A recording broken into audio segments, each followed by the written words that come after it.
29 जुलाई 2019 कोलकाता की रहने वाली पूजा कुछ जरूरी काम के सिलसिले में बेंगलुरु आती है।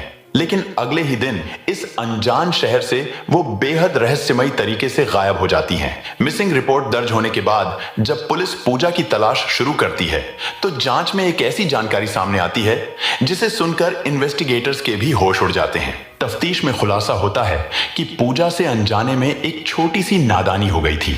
जब पूजा मिलती है तो जो खौफनाक सच दुनिया के सामने आता है वो हर किसी के पैरों तले जमीन खिसका देता है।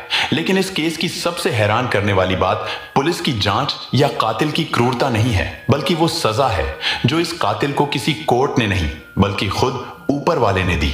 जब आप कुदरत के उस खौफनाक इंसाफ के बारे में जानेंगे तो आपकी भी रूह कांप जाएगी। तो आखिर क्या थी पूजा की वो गलती? उस रात उसके साथ असल में क्या हुआ था और ऊपर वाले ने कातिल को ऐसा क्या अंजाम दिया? यकीन मानिए, इस केस की पूरी सच्चाई आपको न सिर्फ हैरान करेगी बल्कि इस कहानी में हम सबके लिए एक बेहद जरूरी और लाइफ चेंजिंग सीख भी छुपी है। तो चलिए इस पूरे मामले को डिटेल में समझते हैं। जैसा कि हमने शुरुआत में बताया, ये कहानी पूजा नाम की एक महिला की है। पूजा मूल रूप से कोलकाता की रहने वाली थी और उनकी उम्र करीब 32 साल थी। कुछ साल पहले तक पूजा बतौर मॉडल काम किया करती थी, लेकिन बाद में उन्होंने एक इवेंट मैनेजर के रूप में काम करना शुरू कर दिया था। पूजा की शादी को करीब 7 साल हो चुके थे और वो अपने पति के साथ कोलकाता में ही रहा करती थी। सब कुछ बहुत सामान्य चल रहा था। फिर तारीख आती है 29 जुलाई 2019।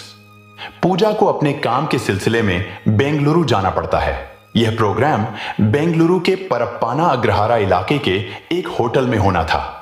अपने तय शेड्यूल के मुताबिक 29 तारीख को पूजा कोलकाता से फ्लाइट लेकर बेंगलुरु के कैंपेगौड़ा इंटरनेशनल एयरपोर्ट पहुंचती है। यहां पहुंचने के बाद वो एक ओला कैब बुक करती हैं और सुरक्षित अपने होटल तक आ जाती हैं। सफर के दौरान पूजा की उस ओला कैब ड्राइवर से थोड़ी बहुत बातचीत भी होती है। होटल पहुंचने के बाद पूजा कार से उतर जाती है, मगर होटल के अंदर जाने से पहले वो उस ड्राइवर से कहती हैं, अगर पॉसिबल हो तो तुम मुझे 31 जुलाई को सुबह 4 बजे इसी होटल से पिक कर लेना, क्योंकि सुबह ही मेरी बेंगलुरु से कोलकाता की वापसी की फ्लाइट है। अब तारीख आती है 31 जुलाई 2019। तड़के सुबह करीब 4:43 पर पूजा अपने पति को टेक्स्ट मैसेज के जरिए गुड मॉर्निंग कहती हैं और बताती हैं कि मैं तय समय पर कोलकाता पहुंच जाऊंगी। पूजा के बताए शेड्यूल के मुताबिक ही उनका पति कोलकाता में उनका इंतजार करता रहता है, मगर पूजा नहीं आती। इंतजार करते करते सुबह से दोपहर और फिर शाम हो जाती है, मगर पूजा का कहीं कोई अता पता नहीं चलता। यहां तक कि उनका फोन भी अब बंद जाने लगता है। पूजा का पति घबराकर करीबी दोस्तों और रिश्तेदारों को फोन करता है, मगर कहीं से भी पूजा के बारे में कोई जानकारी निकलकर सामने नहीं आती। पूजा के पास 2 मोबाइल फोन थे, मगर दोनों ही फोन लगातार बंद आ रहे थे। अभी ये लोग पूजा की तलाश में ही लगे हुए थे कि तभी पूजा के फोन से उनके पति को एक मैसेज आता है। मैसेज में टूटी फूटी अंग्रेजी में लिखा था, I am in Hyderabad, some emergency, need cash. यानी मैं हैदराबाद में हूं, कुछ इमरजेंसी है, पैसों की जरूरत है। इसके बाद एक और मैसेज आता है जिसके जरिए पति से अर्जेंटली 5 लाख रुपए की डिमांड की जाती है। इन मैसेजेस को देखकर पति तुरंत पूजा को फोन करने की कोशिश करता है, मगर मोबाइल फोन अभी भी बंद ही आ रहा था। थोड़ी देर इंतजार करने के बाद पति वापस मैसेज करता है, अगर तुम्हें पैसे चाहिए तो जल्द से जल्द मुझसे फोन पर बात करो। लेकिन इस मैसेज का दूसरी तरफ से कोई जवाब नहीं आता और फिर मैसेजेस का वो सिलसिला भी हमेशा के लिए बंद हो जाता है। अचानक पैसों की डिमांड और इस तरह के अजीब मैसेजेस को देखकर पूजा के पति किसी बड़ी अनहोनी की आशंका से घिर जाते हैं। उन्हें शक हो जाता है कि पूजा खुद ये मैसेज नहीं कर रही है। वो तुरंत भागते हुए कोलकाता के न्यू टाउन पुलिस स्टेशन पहुंचते हैं और पूजा की मिसिंग रिपोर्ट दर्ज करवाते हैं।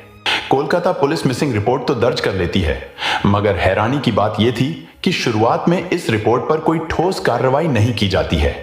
यहां तक कि कई दिन बीत जाते हैं, मगर पुलिस की ओर से एक भी अपडेट परिवार वालों को नहीं दिया जाता। इधर कोलकाता में पूजा के परिवार में डर और अनहोनी की आशंका से हलचल मची हुई थी, तो दूसरी तरफ बेंगलुरु पुलिस एक बिल्कुल ही अलग केस को सुलझाने में अपना पसीना बहा रही थी। वहां मामला यह था कि 31 जुलाई 2019 की सुबह कुछ स्थानीय लोग पुलिस को केम्पेगौड़ा इंटरनेशनल एयरपोर्ट के पास काडायरप्पनहल्ली गांव के एक खाली प्लॉट में पड़ी एक खून से लथपथ लाश के बारे में जानकारी देते हैं। सूचना मिलते ही पुलिस की टीम तुरंत मौके पर पहुंचती है, लेकिन जब पुलिस करीब जाकर देखती है तो वहां का मंजर दिल दहलाने वाला था। लाश का सिर इतनी बेरहमी से कुचला गया था कि चेहरा पहचानना बिल्कुल नामुमकिन था। शरीर पूरी तरह से खून से लथपथ था। शरीर पर धारदार हथियार से काटे जाने के कई गहरे निशान थे, और तो और बचाव करने की कोशिश में हथेलियां भी बुरी तरह से कट फट गई थीं। लाश के पास ही पुलिस को खून से सनी कुछ सीमेंट की ईंटें मिलती हैं, जो साफ बयां कर रही थीं कि हत्यारे ने क्रूरता की सारी हदें पार करते हुए सिर कुचलने के लिए इन्हीं ईंटों का इस्तेमाल किया था। चेहरे से पहचान करना तो अब मुमकिन नहीं था, लेकिन लाश के कपड़ों को देखकर पुलिस को इतना अंदाजा जरूर लग गया था कि यह महिला किसी अच्छे और संपन्न परिवार से ताल्लुक रखती है। फॉरेंसिक टीम ने घटनास्थल की बारीकी से जांच की। उन्हें लाश के पास ही एक कार के टायर के ताजा निशान मिले। इलाके के आसपास के सीसीटीवी फुटेज खंगालने पर एक फुटेज में वहां से एक सफेद रंग की स्विफ्ट कार गुजरती हुई दिखाई दी, लेकिन बदकिस्मती से किसी भी फुटेज में उस कार की नंबर प्लेट साफ नजर नहीं आ रही थी। लेकिन तभी पुलिस वालों का ध्यान लाश पर मिले कपड़े और सामान पर जाता है। मृतक महिला ब्रांडेड जीन्स, टी शर्ट और हाथ में टाइटन की महंगी घड़ी पहने हुए थी। पुलिस जानती थी कि आमतौर पर ब्रांडेड चीजों की बिलिंग हिस्ट्री से खरीदार की पहचान निकाली जा सकती है, और यहीं से पुलिस की जांच एक नई उम्मीद के साथ आगे बढ़ती है। मृतक महिला की ब्रांडेड जीन्स के आधार पर जब पड़ताल की गई तो पता चला कि उस डिजाइन की देश भर में करीब 14,000 जीन्स बेची गई हैं। पुलिस ने बिलिंग के आधार पर खरीदारों के नंबर निकाले। फिर महिला के साइज के आधार पर जब लिस्ट को छांटा गया तो यह संख्या 800 तक आ गई। पुलिस ने इन सभी नंबर्स का एक व्हाट्सएप ग्रुप बनाया और वहां उस महिला की तस्वीरें भेजी ताकि कोई उसे पहचान सके, लेकिन नतीजे शून्य रहे। कोई भी सुराग हाथ नहीं लगा। जीन्स से निराशा मिलने के बाद पुलिस ने उस टाइटन वॉच के मॉडल के आधार पर डिटेल्स खंगालनी शुरू की। पता चला कि देश भर में इसके करीब 1400 खरीदार हैं, लेकिन जब पुलिस ने जांच की तो देखा कि इनमें से ज्यादातर नंबर बंद थे। जो चालू थे उन सभी को कॉल किया गया, फिर से ग्रुप बनाए गए, तस्वीरें भेजी गईं, लेकिन अफसोस उस घड़ी को खरीदने वाला भी कोई शख्स सामने नहीं आया। इसी बीच पोस्टमार्टम रिपोर्ट भी आ चुकी थी और इस रिपोर्ट ने तफ्तीश कर रही टीम के होश उड़ा दिए। रिपोर्ट में सामने आया कि महिला के शरीर पर चाकू से 22 वार किए गए थे। हत्यारे ने पहले सिर पर किसी भारी हथियार से जोरदार हमला किया था और उसके बाद बेरहमी से ईंटों से सिर कुचल दिया गया था। पोस्टमार्टम के दौरान ही पुलिस की नजर महिला के शरीर पर बने एक टैटू पर पड़ी। उसके हाथ पर अंग्रेजी के एस अक्षर का टैटू बना हुआ था। अब पुलिस को एक नई उम्मीद जगी। उन्होंने तुरंत ब्रांडेड घड़ी और जीन्स खरीदने वाले उन लोगों की लिस्ट निकाली जिनका नाम एस अक्षर से शुरू होता था। पुलिस ने उन सभी के बारे में पूछताछ की, लेकिन किस्मत यहां भी दगा दे गई और पुलिस की यह ट्रिक भी काम नहीं आई। जांच एक बार फिर से जीरो पर आकर खड़ी हो गई थी। चूंकि लाश एयरपोर्ट के पास मिली थी, इसलिए पुलिस ने अंदाजा लगाया कि यह महिला या तो फ्लाइट से यहां पहुंची होगी या फिर यहां से कहीं सफर पर जाने वाली होगी। इसके बाद पुलिस ने एयरपोर्ट के पैसेंजर रिकॉर्ड्स खंगाले, लेकिन हैरानी की बात यह थी कि जांच में ऐसा कोई भी पैसेंजर नहीं मिला जिसकी उस दिन फ्लाइट मिस हुई हो। पुलिस अभी इस अज्ञात लाश की पहचान करने में जुटी ही थी कि तभी कहानी में एक बहुत बड़ा ट्विस्ट आता है। पुलिस को एक मुखबिर से टिप मिलती है कि इस महिला का कत्ल किसी और ने नहीं बल्कि खुद उसके पति ने किया है। मुखबिर बताता है कि नॉर्थ इंडिया से ताल्लुक रखने वाले उस शख्स ने अपनी पत्नी की हत्या करके लाश को एयरपोर्ट के पास फेंक दिया था। इस सूचना पर पुलिस तुरंत नॉर्थ इंडिया पहुंचती है और उस शख्स को गिरफ्तार कर लेती है। थोड़ी सी सख्ती दिखाने पर वो शख्स अपनी पत्नी की हत्या का जुर्म कबूल भी कर लेता है। अब पुलिस को लगता है कि चलो केस सॉल्व हो गया। वो उस शख्स को लेकर मौका-ए वारदात पर पहुंचती है ताकि वो क्राइम सीन रिक्रिएट कर सके, लेकिन यहां आकर पुलिस के पैरों तले फिर से जमीन खिसक जाती है। दरअसल वो शख्स पुलिस को उस अज्ञात लाश वाली जगह पर नहीं बल्कि वहां से कुछ दूरी पर एक बिल्कुल नई जगह पर ले जाता है। जब पुलिस नजदीकी थाने में संपर्क करती है तो पता चलता है कि वाकई कुछ दिन पहले उस दूसरी जगह पर भी एक लाश मिली थी। यानी पुलिस ने अनजाने में एक दूसरे हत्याकांड की गुत्थी तो सुलझा ली थी, लेकिन इतनी मेहनत के बाद भी पुलिस एक बार फिर से बिल्कुल खाली हाथ थी। इधर आमतौर पर किसी भी लावारिस लाश को शिनाख्त के लिए 2 से 3 दिनों तक मॉर्चुरी में रखा जाता है, लेकिन इस केस में 10 दिन से ज्यादा का वक्त बीत चुका था और अभी तक शव की पहचान नहीं हो पाई थी। इसलिए बाकी सबूतों को सुरक्षित रखकर पुलिस वालों ने शव का अंतिम संस्कार कर दिया। लेकिन तभी कहानी में एक ऐसा अजीब इत्तेफाक होता है जिसे सुनकर आप भी हैरान रह जाएंगे। पुलिस को लगने लगा था कि यह ब्लाइंड मर्डर मिस्ट्री अब कभी नहीं सुलझेगी, लेकिन तभी एक ऐसा चमत्कार होता है जिसने पुलिस के भी होश उड़ा दिए। बेंगलुरु पुलिस जिस कातिल को अपने शहर में ढूंढ रही थी, उसका सबसे बड़ा सुराग 2000 किलोमीटर दूर कोलकाता में बैठे एक ऐसे मुजरिम के पास था जिसका पूजा के कत्ल से कोई लेना देना ही नहीं था। हुआ यह था, इस हत्याकांड से ठीक 1 महीने पहले बेंगलुरु पुलिस की टीम ने कार्तिक नाम के एक चोर को कोलकाता से गिरफ्तार किया था। इस चोर के पास से पुलिस को 50 लाख रुपए का सोना बरामद हुआ था। अब कोलकाता पुलिस चाहती थी कि बेंगलुरु पुलिस उस चोर की रिमांड उन्हें सौंप दे। इसी सिलसिले में कोलकाता पुलिस बेंगलुरु के इंस्पेक्टर रामामूर्ति को पिछले कई दिनों से लगातार कॉल कर रही थी, लेकिन इस ब्लाइंड मर्डर मिस्ट्री में बुरी तरह उलझे होने की वजह से इंस्पेक्टर रामामूर्ति उनका कोई भी कॉल रिसीव नहीं कर पा रहे थे। और आखिरकार अगस्त 2019 के शुरुआती दिनों में जब कोलकाता के न्यू टाउन पुलिस स्टेशन से इंस्पेक्टर रामामूर्ति को फिर से कॉल आया तो उस रोज झल्लाहट में उन्होंने फोन उठा ही लिया। फोन उठते ही पहले तो दोनों के बीच उस चोर वाले केस पर बात हुई। फिर अपनी सफाई देते हुए इंस्पेक्टर रामामूर्ति ने कॉल न उठा पाने की वाजिब वजह बताई। उन्होंने अपनी हताशा और फ्रस्ट्रेशन जाहिर करते हुए कहा कि पिछले 10 दिनों से हम एक महिला की अज्ञात लाश के केस में इस कदर फंसे हुए हैं कि कोई भी सुराग नहीं मिल रहा। इतना कहकर उन्होंने उस लाश की हालत और कपड़ों की पूरी डिटेल कोलकाता पुलिस को बतानी शुरू कर दी। दूसरी तरफ कोलकाता पुलिस का जो कांस्टेबल फोन पर था, ये डिटेल सुनते ही वो अचानक चौंका और बोला। उसने इंस्पेक्टर रामामूर्ति को बताया कि कुछ दिन पहले ही हमारे थाने में एक मिसिंग कंप्लेंट दर्ज हुई है। शख्स ने रिपोर्ट लिखवाई है कि उसकी पत्नी कुछ दिनों पहले बेंगलुरु गई थी और वहीं से रहस्यमयी तरीके से लापता हो गई है। फोन पर इत्तेफाक से शुरू हुई ये बातचीत इस ब्लाइंड मर्डर केस की पहली और सबसे अहम कड़ी साबित हुई। बेंगलुरु पुलिस ने बिना देर किए उस अज्ञात लाश की तस्वीरें तुरंत कोलकाता पुलिस को भेजी और जब वो तस्वीरें उस लापता महिला के पति संदीप डे को दिखाई गईं, तो कपड़ों और उस एस नाम के टैटू को देखकर उसके होश उड़ गए। उसने रोते और बिलखते हुए लाश की शिनाख्त की। संदीप ने बताया कि मरने वाली महिला कोई और नहीं बल्कि उसकी पत्नी पूजा डे है। अब चूंकि लाश की पहचान हो चुकी थी तो इंस्पेक्टर रामामूर्ति आगे की जांच के लिए तुरंत कोलकाता रवाना होने ही वाले थे कि तभी इस केस में एक और चौंकाने वाला ट्विस्ट आ जाता है। दरअसल बेंगलुरु पुलिस को दिल्ली के रहने वाले अली नाम के एक शख्स का फोन आता है।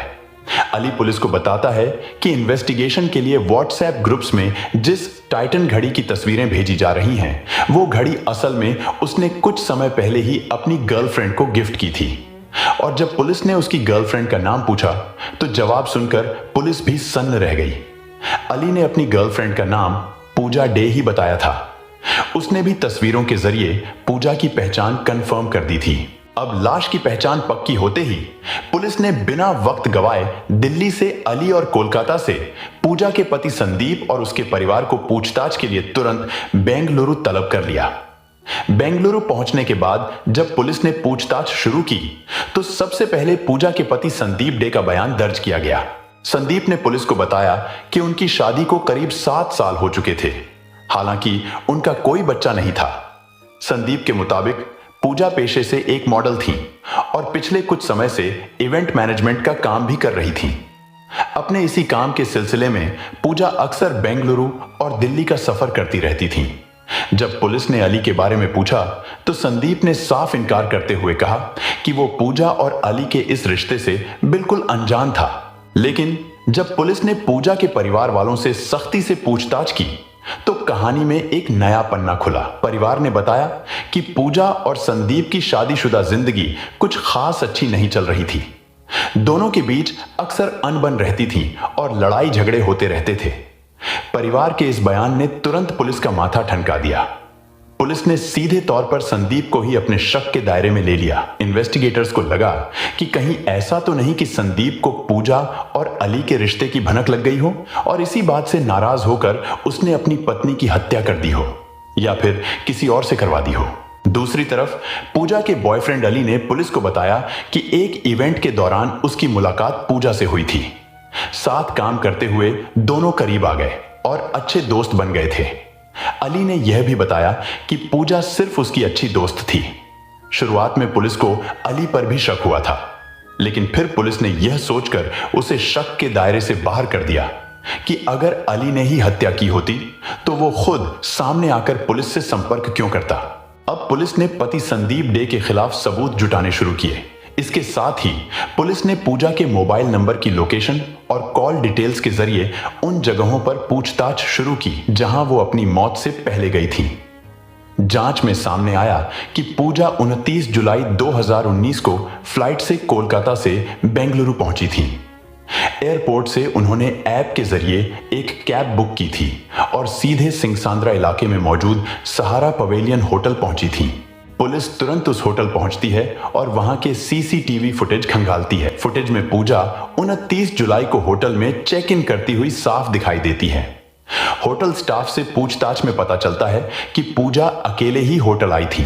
30 जुलाई को भी उन्होंने ऑनलाइन कैब बुक की, अपनी मीटिंग्स के लिए गईं और सुरक्षित लौट आईं। 31 जुलाई की दरमियानी रात करीब 3:50 पर पूजा ने होटल से चेकआउट किया। स्टाफ ने बताया कि एयरपोर्ट जाने के लिए पूजा उसी कैब में बैठी थी जिससे वो दोपहर में लौटकर आई थी। अब पुलिस को एक अहम सुराग मिल चुका था। होटल से मिली इस जानकारी को कंफर्म करने के लिए जब पुलिस ने उस ऑनलाइन कैब बुकिंग ऐप का सर्वर डेटा छाना तो उनके होश उड़ गए। ऐप में उस रात 3:50 पर पूजा के नाम से कोई भी बुकिंग मौजूद ही नहीं थी, यानी वो कैब ऐप से नहीं बल्कि प्राइवेट तौर पर बुलाई गई थी। अब पुलिस का सीधा शक घूमकर उस कैब ड्राइवर पर आ गया। बिना देर किए पुलिस ने होटल के सीसीटीवी फुटेज के जरिए उस कैब का नंबर और उस ड्राइवर की पूरी जानकारी निकाल ली और आखिरकार पूजा की लाश मिलने के ठीक 23 दिन बाद 23 अगस्त 2019 को बेंगलुरु पुलिस ने उस कैब ड्राइवर को उसके घर से दबोच लिया। इस ड्राइवर की पहचान 22 साल के नागेश के रूप में हुई। शुरुआत में तो वो पुलिस को गुमराह करता रहा, लेकिन जब पुलिस ने अपने तरीके से सख्ती दिखाई तो नागेश टूट गया और उसने पूजा की उस खौफनाक हत्या का अपना जुर्म कबूल कर लिया। नागेश ने बताया कि 30 जुलाई की दोपहर को पूजा ने उसी की कैब ऑनलाइन ऐप के जरिए बुक की थी। नागेश ही उन्हें मीटिंग के लिए ले गया था और वापस होटल भी लाया था। सफर के दौरान बातों बातों में पूजा ने उसे बताया था कि रात को उन्हें वापस कोलकाता जाने के लिए एयरपोर्ट निकलना है, जिसके लिए वो रात को फिर से कैब बुक करेंगी। यह सुनकर नागेश ने उन्हें झांसा दिया और कहा कि ऐप से बुकिंग करने के बजाय वो डायरेक्ट उसे 1200 रुपए दे दें तो वो बिना ऐप के ही तय समय पर उन्हें पिक करने आ जाएगा। और यहीं पूजा से वो सबसे बड़ी नादानी हो गई जिसका जिक्र हमने इस वीडियो की शुरुआत में किया था। चंद रुपयों की बचत या सहूलियत के लिए पूजा ने लापरवाही की और उसकी बात मान ली। तय समय पर नागेश पूजा को होटल से लेने पहुंच गया। पूछताछ में नागेश ने बताया कि पूजा के महंगे कपड़ों और ब्रांडेड सामान को देखकर उसे लग गया था कि वो किसी रईस खानदान से हैं। दरअसल नागेश ने लोन पर वो कार खरीदी थी, लेकिन पैसों की तंगी के चलते उसकी कार की ईएमआई लगातार बाउंस हो रही थी। उसे रुपयों की सख्त जरूरत थी। ऐसे में पूजा को अकेला देखकर उसके मन में लालच आ गया और उसने उन्हें लूटने का खौफनाक प्लान बना लिया। सफर की थकान के कारण पिछली सीट पर बैठी पूजा गहरी नींद में सो गई। नागेश बस इसी मौके की ताक में था। जैसे ही उसने एक सुनसान रास्ता देखा, उसने कार किनारे रोक ली। उसने गाड़ी में रखा लोहे का भारी जैक निकाला और सो रही पूजा के सिर पर एक जोरदार वार किया। नागेश को लगा कि पूजा बेहोश हो गई है और वो उनका सामान लूटने लगा, लेकिन तभी अचानक पूजा को होश आ गया। खुद को बचाने के लिए पूजा ने जोर जोर से चीखना और कातिल से संघर्ष करना शुरू कर दिया। इस बात से नागेश बुरी तरह घबरा गया। पकड़े जाने के डर से उसने एक चाकू निकाला और पूजा की कमर और पेट पर कई ताबड़तोड़ वार कर दिए। जब पूजा लहूलुहान होकर गिर पड़ी तो उसने पास पड़ी ईंटों से उनका सिर कुचल दिया। ज्यादा खून बह जाने की वजह से पूजा की वहीं तड़प तड़प कर दर्दनाक मौत हो गई। बाद में पुलिस और परिवार को गुमराह करने के लिए उसी ने पूजा के फोन से उनके पति को वो 5 लाख रुपए मांगने वाला मैसेज किया था। अब यहां आपके मन में एक बहुत ही वाजिब सवाल आ रहा होगा, फोन में तो स्क्रीन लॉक जरूर लगा होगा, तो फिर इस ड्राइवर ने वो लॉक कैसे खोला? दरअसल इसके पीछे की सच्चाई बेहद ही खौफनाक है। हत्या करने के बाद जब पूजा की सांसें थम चुकी थीं, तब उस बेरहम कातिल नागेश ने पूजा के ही अंगूठे का इस्तेमाल करके उनका फोन अनलॉक कर लिया था और चालाकी से फोन का पासवर्ड पूरी तरह से हटा दिया था। मीडिया रिपोर्ट्स के मुताबिक हत्या के बाद नागेश ने पूजा के डिजिटल वॉलेट से 14,000 रुपये भी अपने अकाउंट में ट्रांसफर किए थे। अब आप सोचेंगे कि बिना यूपीआई पिन के ये कैसे मुमकिन है? इसका जवाब है नागेश की वो शातिर चाल। नागेश ने पूजा का फोन ही नहीं बल्कि उनका पर्स भी लूटा था, जिसमें उनके सारे बैंक और डेबिट कार्ड्स रखे हुए थे। उस शातिर कातिल ने पूजा के ही डेबिट कार्ड की डिटेल्स, आखिरी 6 नंबर और एक्सपायरी डेट ऐप में डाली, और चूंकि पूजा का फोन और सिम उसी के हाथ में था, तो उसने फोन पर आए ओटीपी का इस्तेमाल करके बड़ी आसानी से नया यूपीआई पिन रिसेट कर लिया और पैसे अपने अकाउंट में डाल लिए। इस खौफनाक वारदात को अंजाम देने के बाद नागेश को गिरफ्तार कर जेल भेज दिया गया। उसकी लाख कोशिशों के बावजूद 2 साल तक उसे इस मामले में अदालत से कोई जमानत नहीं मिली। सितंबर 2021 में नागेश के खिलाफ ट्रायल शुरू होना था। सबको पूरी उम्मीद थी कि इस दरिंदे को फांसी या उम्र कैद जैसी सख्त से सख्त सजा जरूर मिलेगी। लेकिन कहते हैं ना कि ऊपर वाले की लाठी में आवाज नहीं होती। अदालत का ट्रायल शुरू होने से ठीक पहले सितंबर 2021 में जेल के अंदर ही फूड पॉइजनिंग के चलते नागेश की तड़प तड़प कर मौत हो गई। पूजा को इंसाफ अदालत से पहले शायद कुदरत ने ही दे दिया था। हम अक्सर अपनी रोजमर्रा की भागदौड़ में शॉर्टकट्स ले लेते हैं। बिना ऐप के कैब में बैठ जाना, रात बिरात अनजान रास्तों पर सफर करना, ये चीजें हमें नॉर्मल लग सकती हैं, लेकिन दरिंदे हमेशा इसी मौके की ताक में रहते हैं। याद रखिए, ऐप के जरिए बुकिंग करने पर कम से कम आपकी लोकेशन और ड्राइवर की डिटेल सर्वर पर रिकॉर्ड होती है। आपकी सुरक्षा आपकी अपनी जागरूकता में ही छुपी है।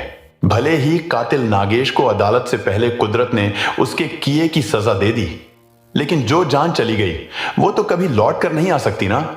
इस खौफनाक घटना और कुदरत के इस इंसाफ पर आपकी क्या राय है? मुझे कमेंट्स में जरूर बताइएगा, और साथ में अपनों का अच्छे से ख्याल रखिए। जय हिंद।